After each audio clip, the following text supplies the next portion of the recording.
Welcome to Center Stage, the documentary podcast. Each week, our group of intrepid researchers and music archivists dig through the record crates of the world, looking for that one artist to take center stage. Using a patent-pending algorithm and spirited debate, we pick one artist. Once that is settled, we invite that artist into Thunderlove Studio to chat with your hosts Keith R. Higgins and Jeff Calhoun. When we're lucky, they say yes. Our mission with Center Stage is simple: to make sure the recorded work of artists remains, or in some cases lands on, the cultural radar. We invite you to sit back and relax. Thank you for joining us.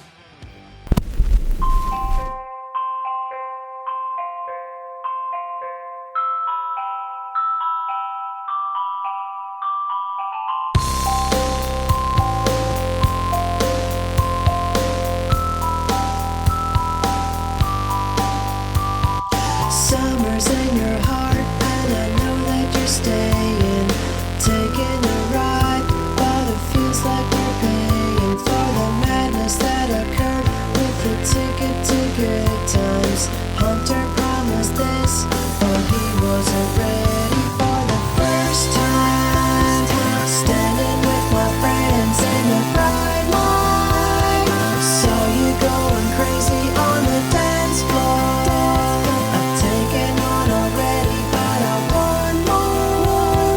This time I wanna feel it.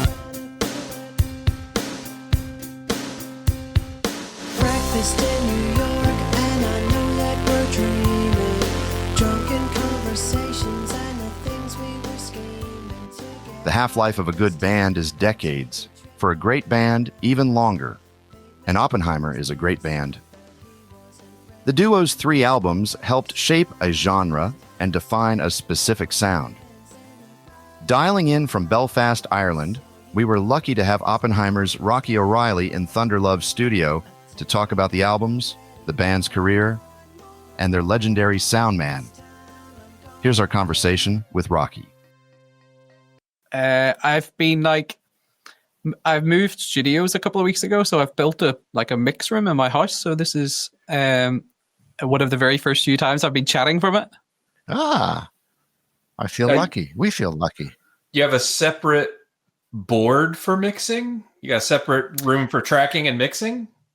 Yeah, I've had that for a long time, and then it changed just at the end of January. It was less than ideal, and it was very quick, but we had to move out of our mix room, so I have a really nice old mixing desk, so it's gone into my tracking room.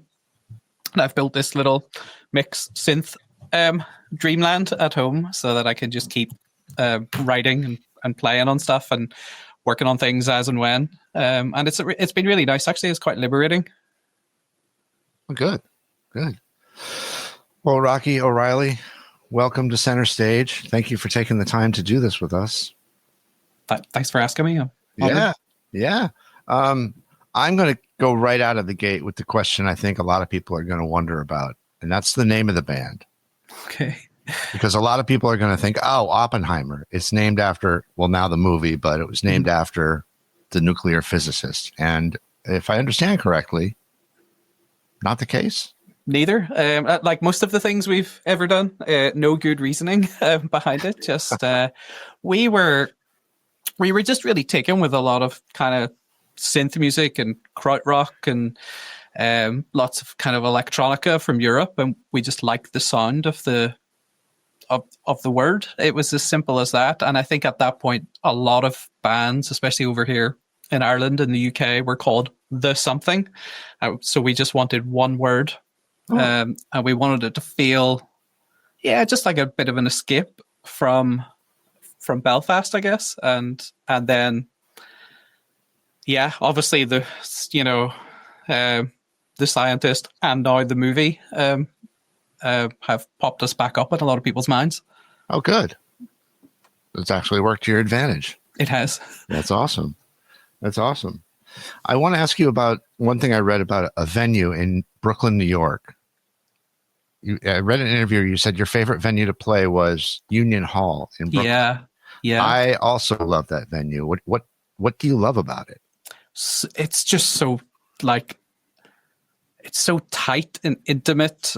I'm not even sure. Is that venue actually underground, or do you go up? It is underground. It feels underground. I wasn't sure if it was actually just at ground level, but it feels underground. So it has that, absolute. And then those are my favorite venues. I think the ones where like absolute immersion. The outside world is gone, and I think for someone from Belfast in Ireland, just Brooklyn alone is cool enough to be in, but to then just be in that space and some of the shows that we got to play there. I think we might have played there on my 21st or 22nd birthday.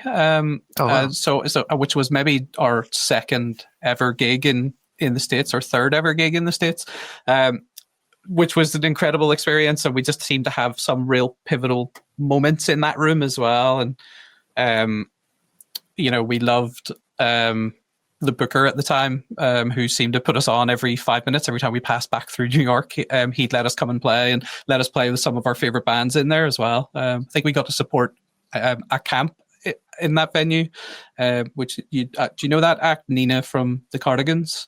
Yeah, I know the name Nina from the Cardigans. So she had a project called A Camp, and I loved that first album. I think when I was maybe 18 or 19, I listened to it until the CD wore out and I had to buy a second one. And is it a 92 cap venue? So getting to stand in the room with her and watch that performance was like, that's one of the greatest things I've ever got to experience. Wow. I saw Tommy Stinson there with maybe about 10 other people. It's I think those are my favorite. I think when I think back to all my favorite types of shows, it's those moments. It's those, like, you're kind of looking around at 10 people and thinking, are we seeing this? And I think that's certainly never had a bad moment in Union Hall. Oh, great. No, I love that venue. They have bocce, Jeff, just so you know, they have bocce courts up front on top of and I was in a bocce league for like 3 years. So I'd play every Saturday. I was playing bocce there. This does not surprise me about you. I can so easily picture it. Great game. Up top, bocce, below venues. I'm sorry, go ahead, Jeff. Well, it's like party in the front, business in the back, or whatever they say mullet is. Rocky, your music, I'm so excited to talk to you because, one of the goals of our show is to bring bands to people's mind that possibly didn't get the recognition that they deserved. And your band, I listen to, I swoon over it. I'm a big fan. I have to confess. My first question for you is, you seem like the kind of person who can just by ear spot the difference between a Moog and a Juno 106 and a Nordlead 2. I hope so. Unless you've got a test for me to do, in which case I'll probably fail. But yes, I've been, and I think the older I've got, the more I've realized there's an obsessive part of my personality in that regard, of just seeking sounds and almost I actually think I've got one of the weakest ears of all the people I work with, but I think in terms of sonics and tones and filters with regards to synthesizers, I can pick them out, and I have a ridiculous collection of all of those things you've mentioned and more because of the little differences in them. And I think that I don't know, the first time I heard one, it's just like it sparked something in me. I grew up as a little snotty punk rock kid who just thought that synthesizers weren't music, and that if it wasn't a distorted guitar, you shouldn't be doing it. And the first time I heard an analog synth in person, or a theremin, it just like physically nearly knocked me over. And from there, I just have been obsessing for forever. And yeah, those little textures and differences, I think they lead to different emotions and different emotional responses. So I love obsessing over that stuff. Now, you stepped right into it. You nailed the segue. So thank you for following the script. Excellent. there is in Oppenheimer's music, there is that distorted driving guitar sometimes. So my question for you is, when this project at its inception, when you first launched the band and started creating music, was it a synth first priority, or was the guitar, how did you balance those two parts of the equation? That's really interesting, actually. I think guitars have just been so ever present and for both of us that they were always going to be there. But certainly the initial concept was it's synthesizers. We both, Shaun had played in another band and I had recorded some tracks with him, which is how we got to know each other a bit better. And we were kind of like Stereolab were a huge chatting point initially. So, we were talking a lot about them and a few other like European acts, and it definitely was, let's play synths together. And then we tracked a few ideas and I spent a bit of time working on those. And I think it's that gradual thing of like, oh, we'll just add a guitar here. We'll add a guitar here. And then, it's sort of both sides of my brain almost, are being fed simultaneously. And I think all my favorite acts ever, they have a synth, they have a distorted guitar, and they come together. And I think there's an energy in that as well that like palm muting a guitar or kicking on a distortion pedal just blows things open. So we probably started leaning on that more and more as time went by. I'd love to be in a synth project that doesn't have a guitar, but I don't think it hasn't happened yet. And every time it nearly happens, a guitar comes in to the equation. So. It's an addiction. Yeah. Yeah, that is what all of this is. I think it's like a pretty healthy addiction. As long Now as you keep mentioned- it healthy. You mentioned Shaun. How did you and Shaun meet? Shaun is the other half of Oppenheimer. Shaun had been around. Shaun's like a good few years older than me. Shaun was in like a really cool band in the late 90s or mid to late 90s from Belfast called Backwater, and they had released like a load of albums on a cool label from London and done loads of Peel sessions and toured loads. And I have an older brother, and he was out at gigs when I was 9 or 10 years old, and he was coming home with like, Backwater singles and playing them to me. And so I was really aware of who they were before I'd ever met Shaun. And then they turned into another band called Torgas Valley Reds, who were like a really cool indie rock band. And I recorded a few tracks with them. And just through that, got to talking about, wouldn't it be cool if we tried this, or do you like that? And we actually went to see, do you know the album Leaf? I recognize that name, yes. Kind of like nice, beautiful post-rock in ambient. I think he had a bunch of Icelandic people in his band at that point. We went to see them in our local pub at the end of my street and maybe had too many beers. And we're like, we can do this. We could definitely do what he's doing. Let's try it. And that was on a Saturday. And I'm a big believer, if you get drunk and make promises, you've got to see them through. So on Monday, I think he came round to my house and we just started like throwing out an idea. The first track we wrote together is called Alan Died April 5, which is on the debut album. And we laid it out. I did a load of stuff. I remember then, I think that was the Monday. And on the Friday, I went round to his house and I had it on a CDR and he put it in his DVD player into his TV. And I just remember thinking, he's going to hate this. This is just like, there was nothing left of what we'd started. And I played it to him and he loved it. And we went back to the pub again. And then the next day we started doing more stuff, and that became like quite a sort of regular occurrence. It was a really nice sort of, it was my first jump into really doing that.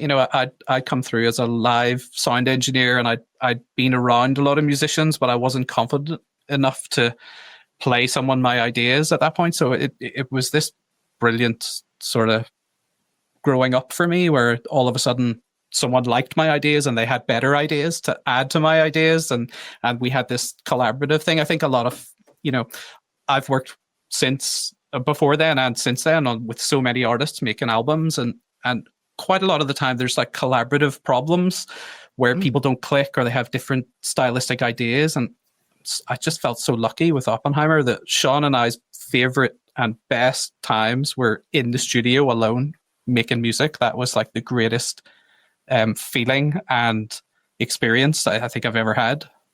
Wow. Off of that first record, would you say that Breakfast in NYC was the song that kind of catapulted you into some sort of a spotlight? Yeah, for sure. I think it's funny. I with like I was saying just before we started, I think that I've just moved out of one of my recording or out of my mixing studio, and I found a stack of old CDs, and one of them was the very first demo. And Breakfast in NYC is the first track. And we sent that around, just a few friends. There was a promoter friend of ours called Tanya who put on really cool shows in Belfast. So we sent it to her and we sent it to a few others. And she just bullied us into playing our first show off the back of that song, really. So she just booked a date and said, you're playing in 12 weeks, you're playing a show in Belfast, so you better, because we had never considered that we were a band or that we were ever going to play live. And she did that. It scared the life out of me.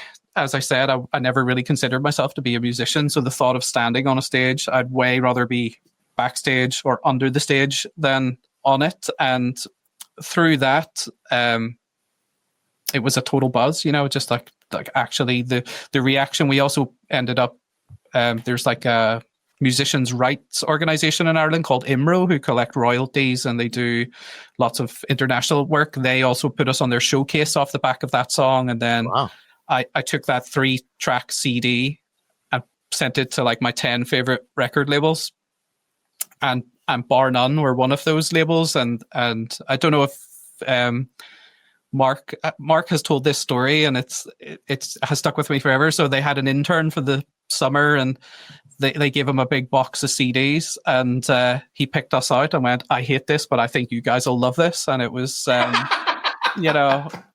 which I think is, we got to meet him. Ray is his name, and I'm so grateful that he could recognize it. But I think it's like, I remember chatting to Mark and Glenn at Bar None about it, and they said, as soon as that synth bass kicks in the intro, they were just like, we just have to do something with this. So that song, I genuinely recorded in my spare room with a single bed on its end with a computer sitting on the top of it, a really bad acoustic guitar, me holding the mic up to Shaun because we didn't even have a mic stand at that point. Wow. And then we went to the studio that I worked in. It was like a TV post-production studio, and at nighttime, in exchange for recording lots of different types of bad voiceovers and weird stuff, the owner would let me record music at nighttime. So we went and recorded vocals for that, and I just think this is my favorite thing about music. Like, from that inception of that moment in a crummy spare room, both of our lives changed forever, and not in the not playing arenas or being on top of the pops or anything like that, but like our lives changed course in a positive fashion that has continued every single day to be incredible. And that's like, it's unreal, just for that to be the first track on the first demo that we sent out, to go that far, to end up in television shows and to still sort of pop up in people's consciousness, however many, is it 18 years or more later? Yeah. More, right? More. Almost 20, right? When did the record come out? Yeah. So I think it's 19 years this year. 2020, yeah. Came out in 2006. It's crazy. Oh my. Yeah, the only thing Mark said about this guy that I'll add is that he was a big stoner. And they didn't know what to do with him, so they stuck him in a corner with a bunch of CDs and just said, listen to it. Maybe that's an advertisement for something. I don't know. I wasn't going to mention that bit because I didn't know if that's acceptable or not. But yeah, he came to see us. Mark brought him to a show at some point a few years later, after we toured 20 or 25 times around the States. And I'm just so, I think that is truly something that I still, every artist that I work with or person I write a song with or anything, it's like, make the call, send the email, go to the show, like do the thing that you want to do. Don't sit on your hands and just wait for something to happen. It's like, you gotta just, because you never know what little like moment is going to occur if you just give something a try like that. And it, we went very quickly from that, having not played a gig, to putting a record out on a US indie label that we loved, to standing with them, at playing South by Southwest in no time. And it's like fairy tale stuff. I agree. As strong as my affinity for Breakfast in New York is, I think my favorite song off of that album is My Son the Astronaut.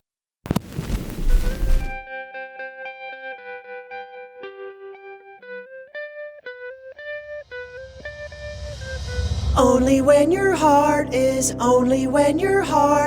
bulletproof, you'll be handling the punches quietly. I know you were influenced by movies, watching this is taking you to thinking this is real when happiness is all you know. I should listen to the podcast.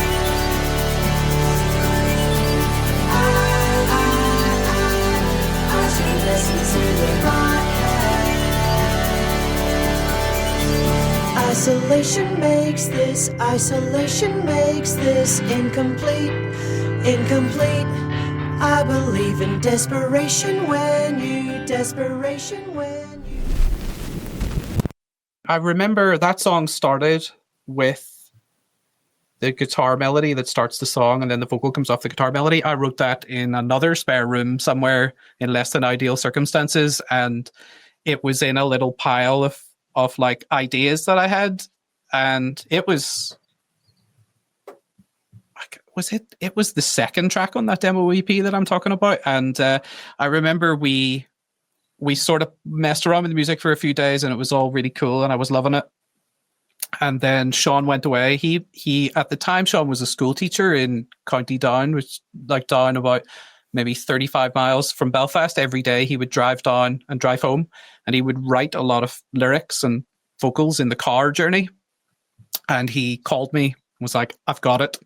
And we went in and recorded, and his bandmate in that other band that he was in was visiting the studio, and I was just playing it on a set of like, it might be these ones actually. It might, no, it's not these ones, but these sorts of like little old PC speakers or Apple speakers. And I just remember his bandmate Barry going, Shaun sounds like he's crying. Like, what is happening in this track? And I was just like, at the time, I was so young. I was just like, I don't know. And again, it's just like emotional connection.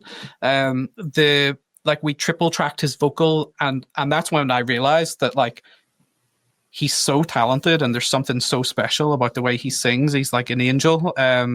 There's a track on that first album called When I Close My Eyes, I Fall in Love, which was a radio DJ friend of ours called Jimmy from the BBC in Northern Ireland came to me after an early show and said, oh, when I close my eyes, I fall in love. And when I open them, Shaun's singing. And it is that like, he's so captivating. And when he had the ability, and he still does, to sing so tightly with himself, it sounds like an effect, but it's just three Shauns on top of each other. And that's my like massive memory. And that became like our opening song of probably, 400, 500 shows every night as the opening act on a load of tours.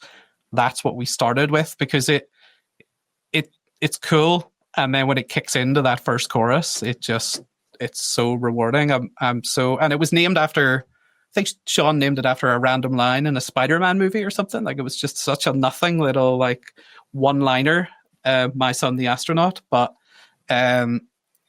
It's it's probably one of my that's one of my favorite moments ever. I think was his bandmates' reaction to it. Cool. Very cool. Very cool. I want to ask you about the song Kate Blanchett. Yeah. What? She's one of my favorite actresses, and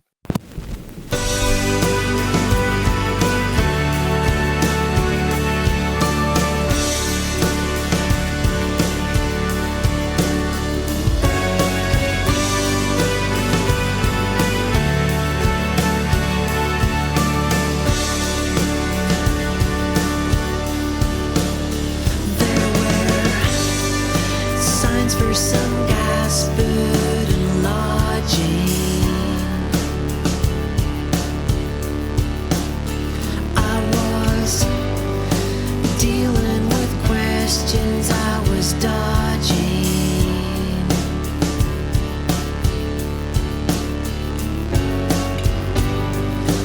What you said, I know you meant it. It brings a total derangement of the senses.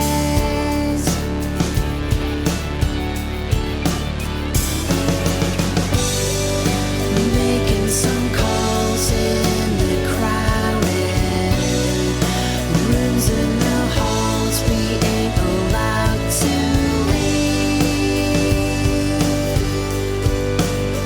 We were playing a game called Who Am I?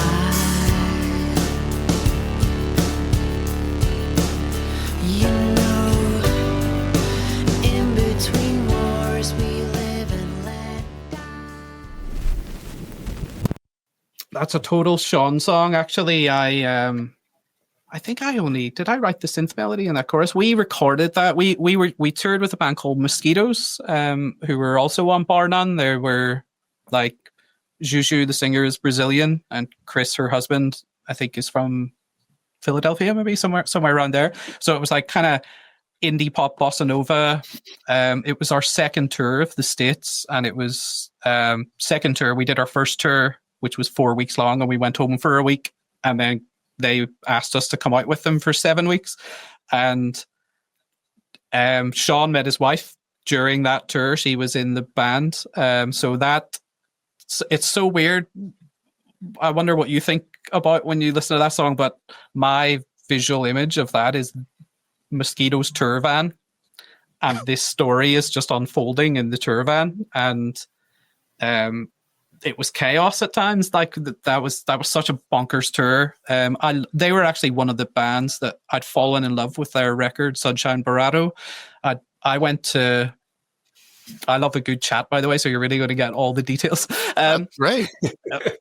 It's an unraveling web often with me, but I went to California when I was young, when Oppenheimer had just started, before we'd even signed a deal with Bar None, because I wanted to be a recording engineer producer, which I've luckily got to do. But I went to California for 6 or 7 weeks to just try and get into the studios that I'd loved the records from. And I remember buying, I think it was either like the Big Takeover or Under the Radar magazine, and reading the review sections, and the Mosquitoes album was in that thing. So I went to Amoeba Music and I bought the album and I listened to it like endlessly. It's why we sent the demo to Bar None in the first place. Like, we love lots of other things on that that have been on Bar None, but that Mosquitoes record just connected with me so much. It was sunny and otherworldly, and it was this escape from Belfast. So to go from there to being on tour with them, for Shaun to there's just a few lines in it of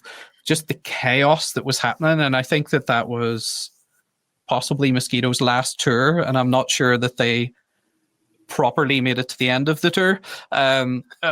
So there was an implosion, but there was also this like explosion for Shaun happening at that point. Like, it was such a bonkers time, but it's the who am I game, it's like, name on your head, who am I? And this person was Kate Blanchett. Okay, fair enough. Interesting. What is that like, touring for 7 weeks at a clip? I loved it. I think this is what makes or breaks people who want to do music forever. Is I loved it. I just thought the minute anybody asks you to like put your shoes on and leave your house to play a show, what an honor. And to be, for anyone to want you to travel 3,000 miles to do that. Yeah. And to do it every day for 7 weeks is, I just had the greatest, like my favorite, I keep saying my favorite thing about music, but it's all of it. But it's like truly, it's the connections for me was the best part of touring. It was like the late nights, experiencing like tourist spots at 3 a.m. after you play a show, making friends with promoters or radio DJs or people who came to the gig or other bands.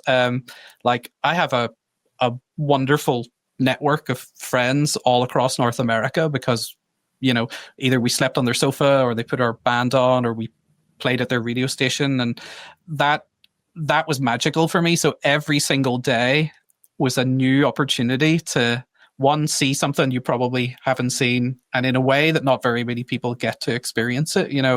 I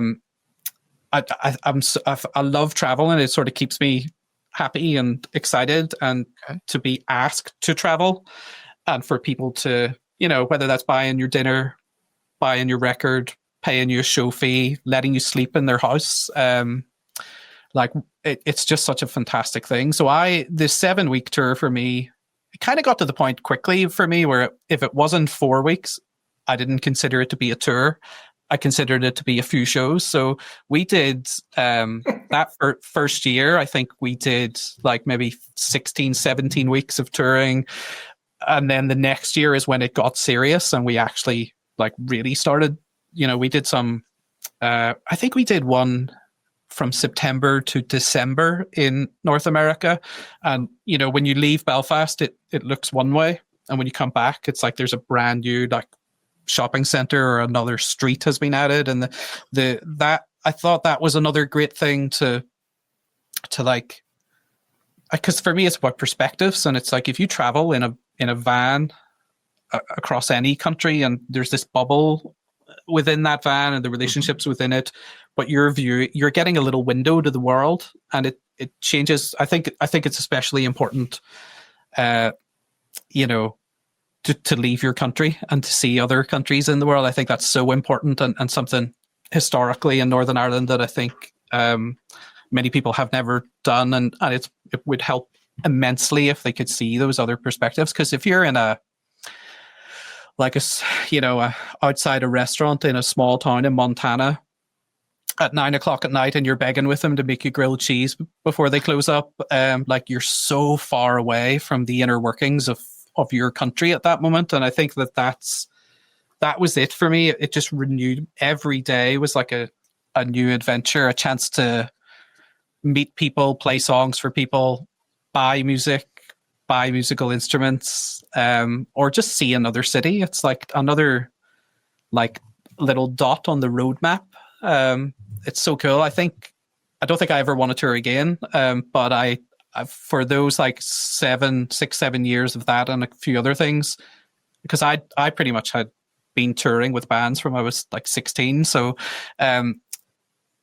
every single experience is just still, and of course there were moments like I can't lie to you and say that every single second of it was amazing. Like we had a couple of just chaotic moments in the middle of that where, maybe we didn't act as kindly to each other or to our touring party as we should have, or, too many beers. We were fond of blasting air horns at each other at funny moments, and maybe I was the most fond of that. So it led to a couple of situations that were incredibly stressful at times, but I think that the good always outweighed those sort of little things for me. I have I think quite an interesting viewpoint on all of that, which is like none of touring is a sacrifice. Like, it's an opportunity. It's a really incredible thing to get to do. Like not very many people get to experience life like that. So I've never taken it as oh, you can't have security, or you can't go on holiday, or you can't do it. Like, that's never factored in for me. It's always been, you get to do this. Like, it's some of the places we got to experience, like the West Coast of America, just seeing some of those, like, and for me, it's nearly always, it's like after the show, it's like, I remember we played in Missoula, Montana,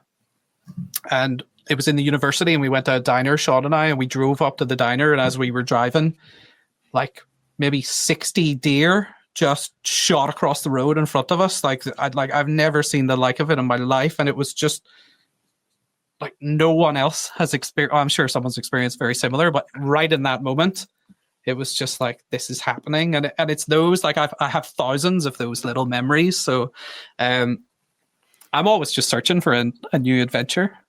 Wow. Good for you. There's a lot of joy in your music that maybe is missing from some of your contemporaries, and I hear it all throughout. It's not isolated to one album or one song. It's just kind of an outlook. It's a default. It totally is. I think.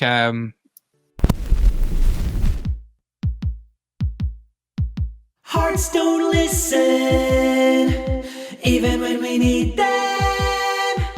People shouldn't trust it, but we need that feeling. When the heart knows something, but the brain is feeling missing. When your heart dictates it, forget about the silence. The letters we write, the feelings we hide, the pictures we fake when we want to feel safe. They are clouding our minds, are clouding our eyes, are clouding our lives. When the lights are on but nobody's home, hearts don't listen. It's interesting. I have a project at the moment that I'm working with a friend from Dublin, and his default is really dark, really sad, difficult music. So we've done volume 1 where he's done that, and I've worked on it with him and I've loved it. And now we're in volume 2, which is actually, it's going to be okay. It's going to be really good in the future.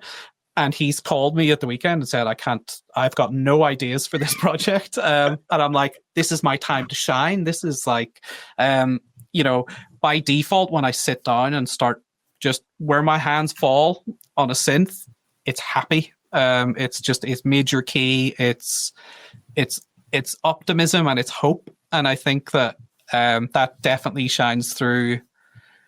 It definitely shines through in the music and just in the way that I make music and interact with people, and the kind of the spin that I'll put on any situation is like, we can do this, or we should do this, or let's try this. And I think that's I think that really sums up Oppenheimer for me. It sums up our the reason we got together. Our first bio was like, we just want to tour tiny towns in America and put out, our music on a cool indie label. And that's exactly what we got to do. So I think if you like just a good attitude, it's like, it's so easy to think of all the reasons why you can't do something, but it takes the same amount of time to just get it done. So, what a healthy perspective. Yeah, we need to clone Rocky. Exactly. Listen up, people. Listen up. Yeah. There was, you mentioned long stretches of touring. There was a pretty intense leg of that tour with They Might Be Giants. And I think that you kind of concluded that tour and that arc of the band and went in to start. And correct me if I have the timeline wrong, but that They Might Be Giants tour sort of preceded the work on Take the Whole Mid-Range and Boost It. And Take the Whole Mid-Range and Boost It feels, if the first record was quirky and experimental, that second record is that times 10. I feel like you guys were really comfortable with yourselves, maybe a little bit dancier, a little bit synthier, but it's still Rocky and Shaun. Yeah, I think that playing those, playing hundreds of shows, and I love the first record, but I spent quite a while in my 20s quite embarrassed by just how, lo-fi it is, and because that was me learning how to make records and how to experiment and find things, whereas I think we really cracked it. We played all the shows, we'd felt reactions, we'd felt songs move, we had written songs and toured them, and then recorded them, and we got to do it in lots of different locations. Kate Blanchett was recorded in Jersey City with John Marshall Smith, who was in Mosquitoes, and then brought back to Belfast. And the Never Never from that record, which has Matt from the Bronx on it, we got his vocals back the day before we left for the tour with They Might Be Giants, actually. So we ended up finishing that in Portland in a cool studio, and Shaun, I'm writing the vocals on the way to the studio, which was really cool for Shaun's parts. And it was definitely that, I think, is my favorite time ever. And I was talking about how we were very, collaboratively like locked with each other. Making Take the Whole Mid-Range and Boosted is the greatest like creative experience I've ever had with anyone. It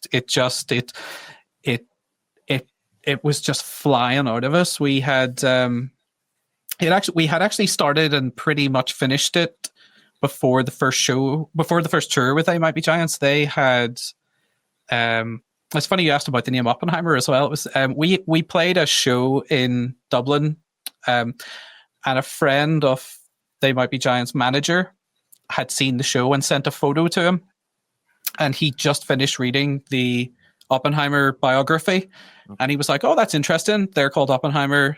They're on Bar None. They Might Be Giants used to be on Bar None. I'm going to check this out." And so he asked us to come to New York to play one show, and we didn't know at the time, but it was a test to see if the band liked us and they thought they could put up with us for a long period of time, and I hope they did in the end. But that was like we got that call when we just started making the Take the Whole Mid-Range and Boosted. We were about 3 weeks into it, and the guy called and said, "Do you want to come to New York and play?" We played at the Bowery Ballroom with them, and that's when I think that was a massive moment. I had been managing the band myself up until that point, and was still really young, and even more energetic, but I felt lost. So that was a beautiful moment of like, whoa, this is we played the gig, and then the next day we went to see them. They live up, their office was up in Nyack, and they sat us down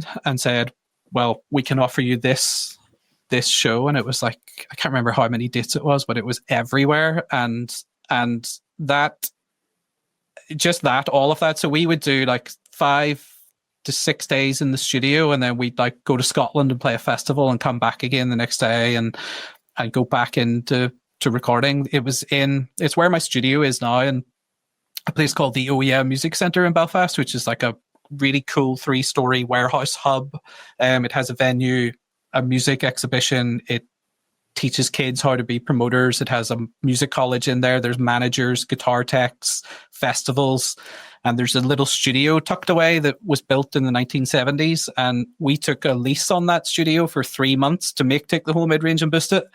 And I never left. I've just stayed in the studio since then. So it was a really cool experimental time. We got to record a drum kit for every song on that album in a different room in the building. So there's a song called Support Our Truths on that album where we put Shaun in the old service elevator. I guess it's just like a big metal thing with shutters. We just opened the doors, put him in the lift, and just put the mics out in this massive warehouse space. It's there. I can hear all the rooms in the building on that album as it goes through. So it was such an open, like, free time. Like some of the, there's a couple of tracks, Shaun was asleep on like 2 office chairs, just like upside down, and I'm working on a vocoder part. It's 5 a.m, and when he wakes up, he's delighted that like, yeah, we got it. Or like he just like come up with like the first track on that album, Major Television Events, is just bonkers. Like it's only about a minute and a half long, and it twists and turns, and there's a big whistle at the end, which is him in the 3-story stairwell in the building. And the whole time I had no idea what was happening, and he was like, just trust me, this is going to be unreal. And it was. I just Should I be concerned with major television events? Or what about the money that I've taken and spent? I'm in the middle of a very weird descent. I wanna take you down, take you down, take you somewhere that you feel you belong, where your feet are never dragging along. There ain't no doubt on whether this is right or wrong. I wanna break you down, break you down, break you out of this self-made tiny cocoon. We'll have to aim high and aim high if we're ever gonna shoot the moon, shoot the moon, shoot the. I'll hand you over to the local police. You're getting sort of friendly with the nearly deceased. My medication isn't on a slow release. I wanna shake you down, shake you down, shake you down, shake you down, shake you down.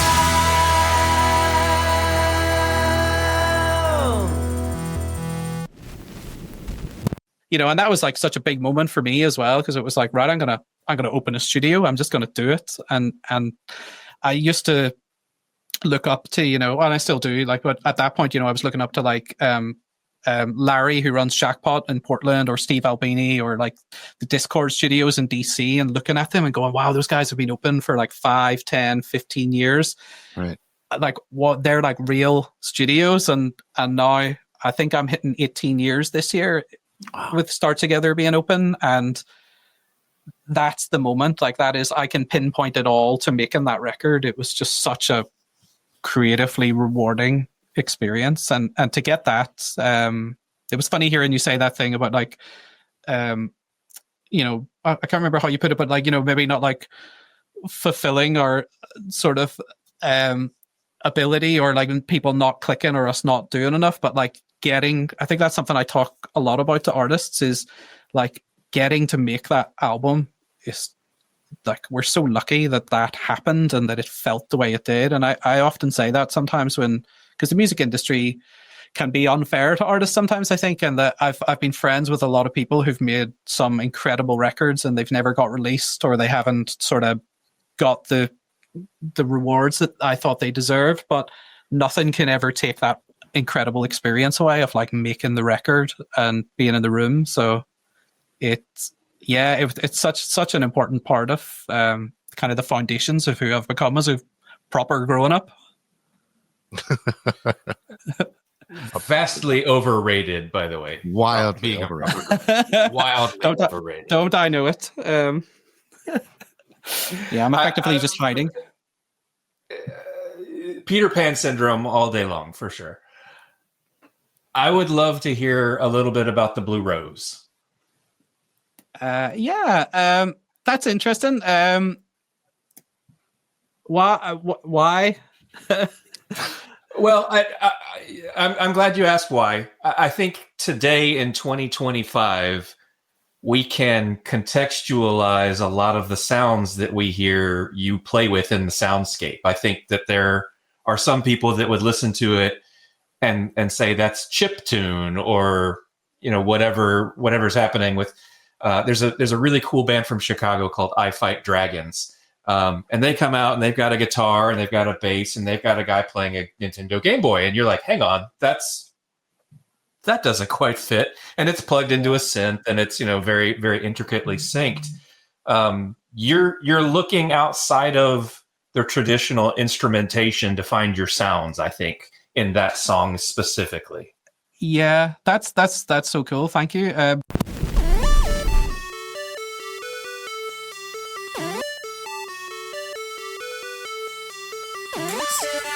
We live for coded messages. There is a code in everything. There is a mode of messaging. We live for coded messages. There is a code in everything. There is a mode of messaging.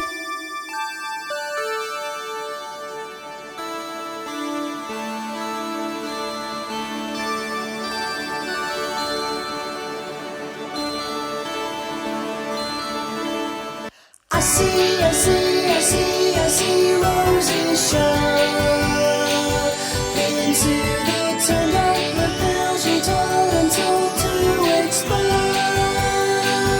And then there's stitching the shoes to alter just more than clothes, while nearby people walk out windows to waste dark white flowers.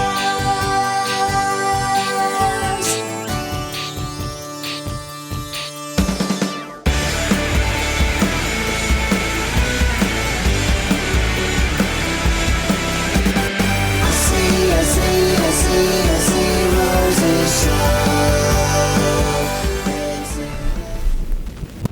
We it's so weird after so long.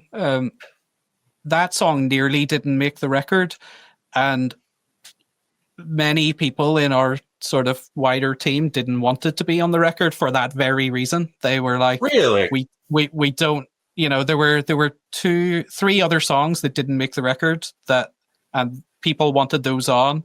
And one of the leading BBC journalists in Ireland reviewed the album, loved the entire album, hated that song, and was like, this is the low point of the record. But the point, what you've just said is exactly why we put it on the record. It was a chance to just twist the sonic palette and to turn people from one side to the next side, in a way that none of the other songs did. And that's exactly, it was the second last song we wrote for that exact spot on the album. And I haven't listened to it in a really long time. I must give it another listen. But yeah, it's got a very odd sound palette. And I don't know if, I'm not saying we were ahead of our time, because we definitely weren't. But maybe people just couldn't, it was maybe just too much for them at that moment as well. But I'm so glad we did put it on there, because for me, the flow of an album, if we swapped that for a different song, the record would have felt different. We wouldn't have been ready for the next side, and it's cool. But yeah, that's probably like our least popular, most hated song possibly, which it's so interesting. And that's another thing. Not here. I love it. I love that song. That's so cool. I think that's another great thing, is like, you never know what that song means to certain, to people, so it how a journalist reviewer feels about it in that moment, they themselves can change their mind about that, for better or worse sometimes as well. But that's so cool. Rocky, I have to confess that my favorite Oppenheimer release is This Racket Takes Its Toll. And there's a little bit of sadness in that statement, in that, if my understanding is correct, that's a compilation of cobbled together, maybe B-sides and like an EP from here and an incomplete piece over here. And you made an album out of bits and pieces, but the promise for what would have come next for your group is extraordinarily. And honestly, some of the songs on that, Simple Syllable Colors is one of my favorite songs maybe ever. Wow. Oh, that's really cool, because obviously our whole deal was like, let's write songs that are no more than 2.5 minutes long, and is it like 6 or 9 minutes or something? It's almost 8. Is it almost 8? There you go. Yeah. It's and that was a cool experience making that, and that was just us, kind of going, okay, I love short songs, make people listen again, make a statement, move to the next part.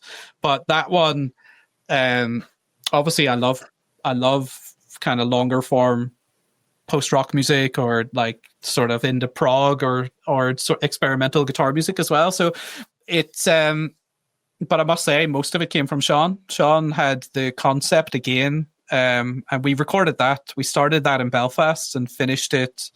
Our friend Tim from the band Ash used to live in New York and had a studio called Atomic Heart there, and we recorded most of that just in between shows in New York. And that experience was really cool, like wintertime in New York, and jumping into like those layers and the twists and turns and the chaos. There's some incredible layers and noises that go into the twists of that song. I think it, I've been bubbling and buzzing all over you for this entire chat, but I do think it's really sad that we didn't get to like complete the concept of what that record was. It was just a stress and timing sort of scenario that just meant we didn't get to finish a record. But Single Syllable Colors was like, I do think a good, I think we recorded 12 or 13 songs and we released 6 on that record from those sessions. Some of the ones that didn't make it were unreal, but they weren't finished, or they were on their way to paving it. And so they didn't make it. There's a couple of tracks of, there was one track of Shaun's in particular that's just like unreal, but it wouldn't have sat well on the EP as a result of that.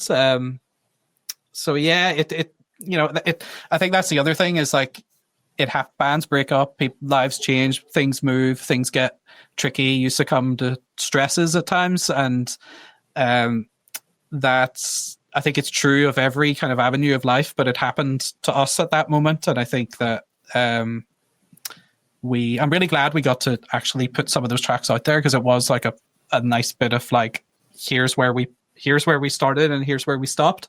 But I would have loved to I was very excited about making that third record, and I think we were probably about 2/3 of the way through making it, but it was going to take a lot longer to. I think that we played everybody what we thought the record was, and for the first time ever, we sort of had feedback saying we don't think the record's finished. We need more tracks, and we just weren't in a position to spend another sort of 10 months writing and recording.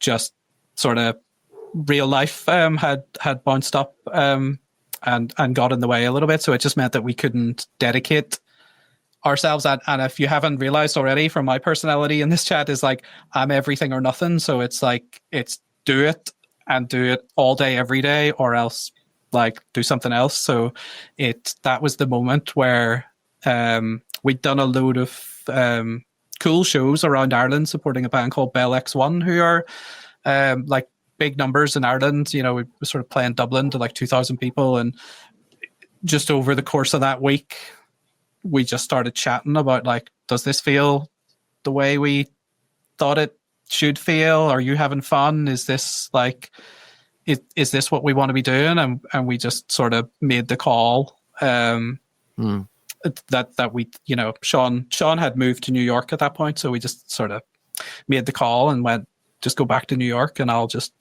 start making records with everybody else. And that was that. And then it's such a cool thing as well. That thing I talked about, like send the demo, take the tour, do the thing.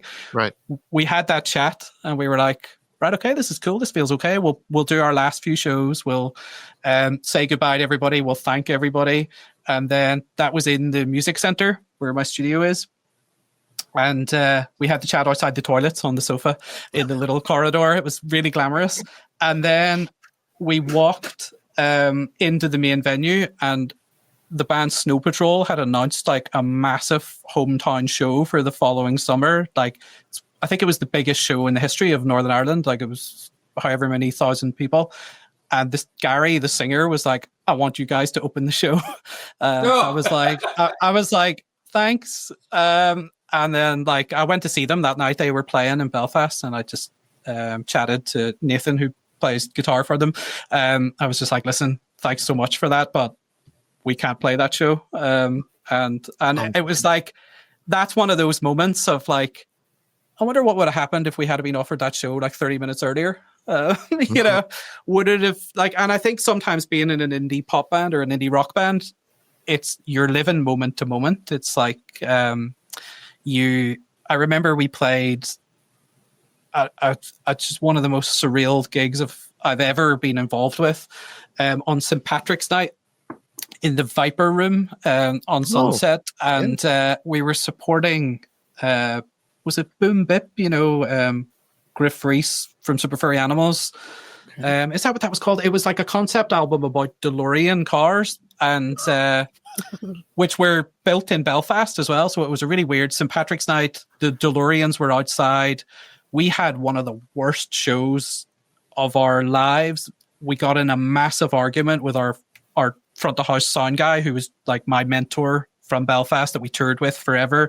He drove off in the van and we didn't see him until the next day. We were like just torn apart by how bad the experience was, and we got in the van and we didn't really speak to each other for a bunch of days. And we arrived in Colorado and we'd been through the mountains. We had no phone signal, and we got a call from our manager being like, oh, the publishing company were at the show at the Viper Room. And I was like, oh no. And our manager was like, they loved it and they want to give you a publishing deal. And it gave us enough money to like get back across America, pay off all our debts, keep the band going. And it's those little moments of like, if we had got to Colorado and nobody called, I don't know what would have happened. You know, we might have just all beat each other unconscious or walked away. So it's those little moments of like, and I see it now, you know, so much with artists that I work with. It's like, you just got to keep believing in the thing that you're doing until you absolutely decide that, well, do you know what? If it's not for you at that moment anymore. And I think that's where we arrived at with Take a Whole Mid Range and Boost It. With This Racket Takes Its Toll.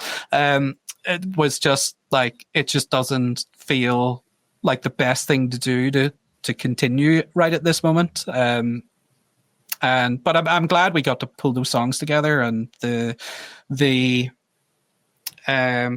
title of that album as well is a line from a song by Les Savy Fav, and I just thought it was nice to just pull that in there. So it's kind of like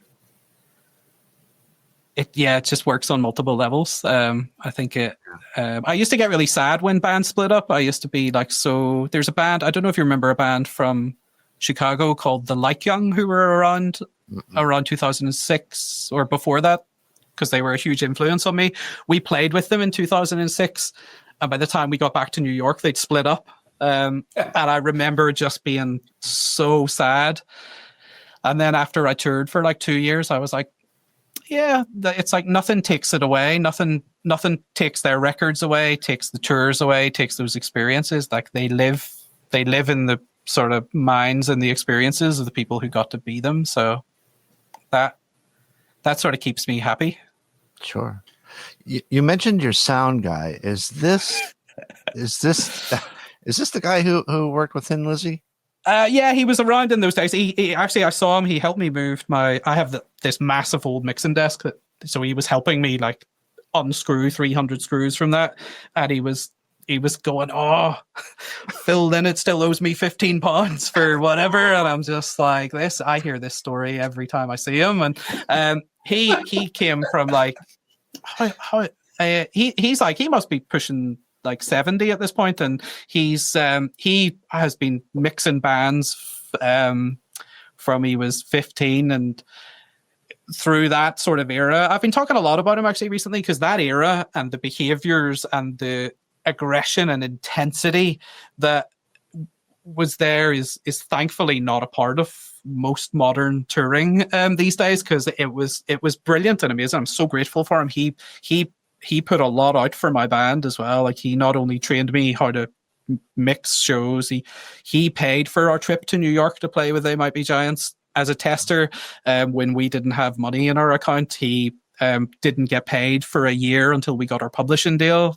He put so much on the line for us, but my favorite stories about him are, he did sound for Radiohead when they played Belfast on the eve of OK Computer's tour. And I was at that show as a school kid. My brother got me tickets, and it was one of the greatest gigs I've ever seen. But apparently he made Tom York cry that day because he called him Buckethead. That's just the nature of him. It doesn't matter who it is he's in front of, or like the amount of shows we played. Like, we'd go to South by Southwest and we'd be like, Jerry, please be on your best behavior. And he would somehow just gravitate towards the most important person in the room. and just say something ridiculous or do something. We have a song called "Fireworks Are Illegal" in the state of New Jersey, and that was he bought 300 like rocket firework things in a big box, and he set them off on the boardwalk in Atlantic City on a Friday night at 7:00, and he was just surrounded by police. Within like the fireworks were still going off, and he was surrounded, and we'd all legged it at this point, and we're like hiding and like peeping up over the horizon, and they chatted to him, and they were like, do you want to spend a night in the cells? And he was like, oh, maybe it might be a better option than touring with these guys. And, the police just didn't, I think they thought he was just like a drunk old Irish guy. So they gave him a big like bin bag. And I'm not sure if I'm using Irish words or American words for things, but so a big bin bag. And they just sent him around the beach to pick up all the empty beer bottles because they thought it was his beer bottles, but they weren't. And then we wrote the song off the back of a lot of his antics. Like, he was the one on tour who was like, and then 2 days later we get to Jersey City and he's handing out fireworks to the people in the pub, and like I'm staying with my friend down the street and I could just hear fireworks going off like right there in the center of Jersey City, and I'm like, I know it's him. I just know he's doing this. And it was him. And like every crazy, like I can't even think of my top 10 mad experiences with him, but it just, and we pushed him. Okay. I was actually chatting to someone about it recently. We played a show in Bath, which is a beautiful old city in the southwest of England. It's gorgeous. And Shaun and I told Jerry that we were going to sell merch after the show. So we waited in the van for us, and we were just drinking with bands and watching stuff that we loved. And we fell out of the club at like 3 a.m. We hadn't set up the person that we were staying with. We never called him because we got drunk, and Jerry had to drive us around all night with nowhere to stay. and like he's a good, I don't know how much older, like 25, 30 years older than me. So he didn't say anything. He put up with our chaos. And the next night he got 10 times drunker than us. And like we were staying with the brother of the guy who ran our label in England. And like, I can't ever speak to any of them again. It was just so embarrassing. And he did it to teach us a lesson. Like so many nights, so many nights he would just take it all in and then just unleash like so strong, and such an amazing character, and didn't make for a good stable touring party, but made for some of the best. And like a lot of the times people remember Jerry before they'd remember us when we came back to a venue, if we like rolled back through a city. Plus he was the grumpiest sound man in the history of the world. So no matter how bad of a venue you went into, he was going to win. And what often happened was they'd realize, like the grumpy local guy would realize that Jerry was the same as him, and they'd bond, and then they'd both make fun of us. But we got the shows done as a result. It was, and he could mix, like his mixes were just unreal. Like they were so good, we were getting in trouble with headline bands a lot of times because we just, like, he was nailing it. So it was a great, he is like, those are the sorts of characters that need to, in some ways, continue in music, because it's not like that anymore on tours.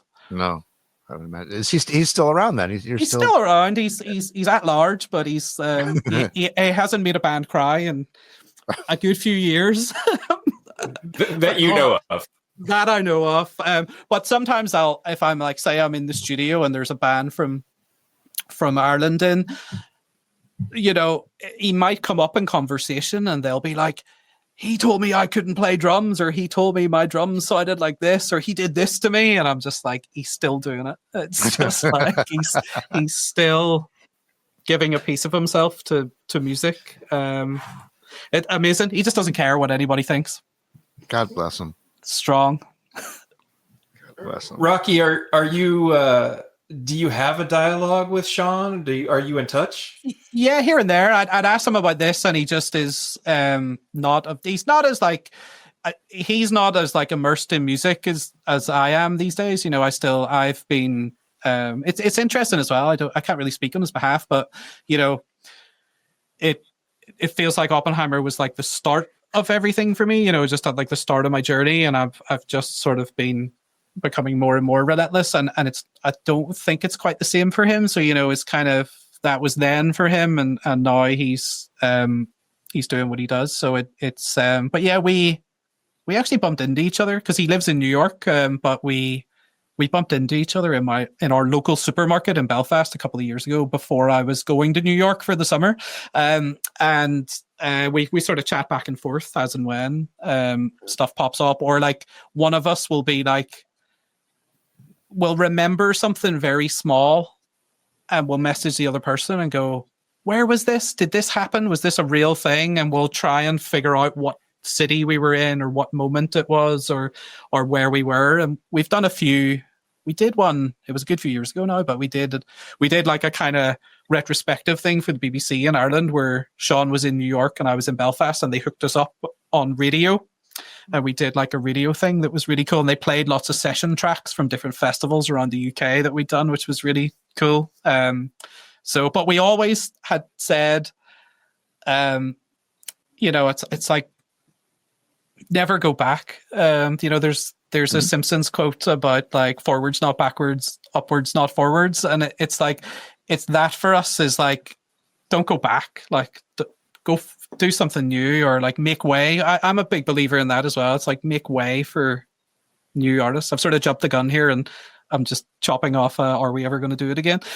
So it's like, make way for new artists, like, and I think there's been a few acts, like one of my favorite bands of all time is Sleater Kinney, and my studio was named after one of their songs. And when they got back together with a new album to surprise everybody, it was like one of the greatest moments ever. And I've seen them a few times since then, and I'm so grateful that I've got to see them again. But they're probably one of the only acts I can think of where I'm like, I'm glad they, I always think it's amazing that a band can get back together and play shows, and people can get to experience that, and they get to keep doing it. But I'm just such a believer in renewal, and it's like my favorite thing is new music and new experiences. So I really get a lot from like hearing an artist that I've never heard from the first time, or doing that. So it's I'm always like, what's next in that regard. But we we haven't been in the same room. Like COVID and lockdowns and all that sort of carry on really put such a huge dent in all of that. I think it was like the last time we were in a room together, I think it was about 2022 maybe, or 3. Okay. But I love your ear. I love the music that you are making with other artists. The Slomatics album, and so I watch you from afar. You're cranking out fantastic sounding records, and if it were not cost prohibitive, I would fly my band over and track with you. I love what your studio's putting out. But hearing you say that there are some maybe unfinished Shaun songs out there, there's some unfinished Oppenheimer stuff in the bottom of a closet somewhere, hope springs eternal, right? Yeah, I mean, I think I'd love to see those songs out there. I think I'm also not massively precious about things in that sense either. It's just like because you do that thing where you worry in the moment, you worry that it's not good enough or it's not complete, and then a few years pass and you're like, what was I worried about? It's like, it's great. So I have a good filter for just being like, when it's done, get it out there. It's interesting. I must go back and listen to maybe they're not as good as I thought they were, and there was a good solid reason for it, but there were at least 3 like Shaun songs like that he had brought in that I just thought were like incredible, just like really and that was the thing that I was going to say there is like, even though like we might not be in contact super often, or we might have just like our lives have sort of gone off in different directions, like I'm so grateful for the opportunity of like being in a room with him to also help nurture his ideas as well, because he up till that point he had been the drummer in a lot of like bands, but he had never been the person who brought the songs and wrote the melodies and really connected the ideas. So it was a wonderful time to do that, and I'm so grateful that he was like that good at what he did in that regard, because like I never would have got to do anything if it wasn't for that. So I feel so lucky that we got to do that together. But yeah, I'll send you a link and just give you all the songs. Yeah, love to. Yeah. Okay. Yeah, great. Thank you for spending an hour with us, Rocky. This has been fantastic. Yeah. Thanks for listening to me. I love chatting. So you've really you've made everybody in my house happy for an hour. Well, we love listening, so I appreciate it. Thank you so much. Great music. Really, I hope this episode opens people's ears to something that they didn't know before. It's like Jeff Lynne joined the Rentals. It's just fucking fantastic. Good analogy. On that note, we will go ahead and part ways and then hit end. Yeah. Many thanks to Rocky for taking the time to chat with us. Extra special thanks to Mark at Bar None Records for making it happen. This episode of Centre Stage was written and produced by Keith R. Higgins and Jeff Calhoun. The show was recorded at Thunderlove Studio, where it was engineered by Daphne Morris, with help from Penetration, edited by Vic Titball, with help from Clem Fandango. Our theme song is Cynical by Jaguar on Mars. You can stream Jaguar on Mars wherever you stream your favorite music. The songs you heard during this podcast were Breakfast in New York City, My Son, the Astronaut, Kate Blanchett, Hearts Don't Listen, Major Television Events, and The Blue Rose. You can stream Oppenheimer wherever you stream your favorite music. Please remember to support independent music. original music by Mike Pellegrino. If you like what you've heard, please remember to subscribe and leave us a rating. It helps other people find the podcast. Thanks for listening. Grazie. Bailey Leaf, Rob Janicki, Mike Pellegrino, Farina Bella, S.W. Loudon, Michael Janicki, Peyton Janicki. This show's executive producer is Lulu McGillicuddy and is in the loving memory of Lucas Thundolo.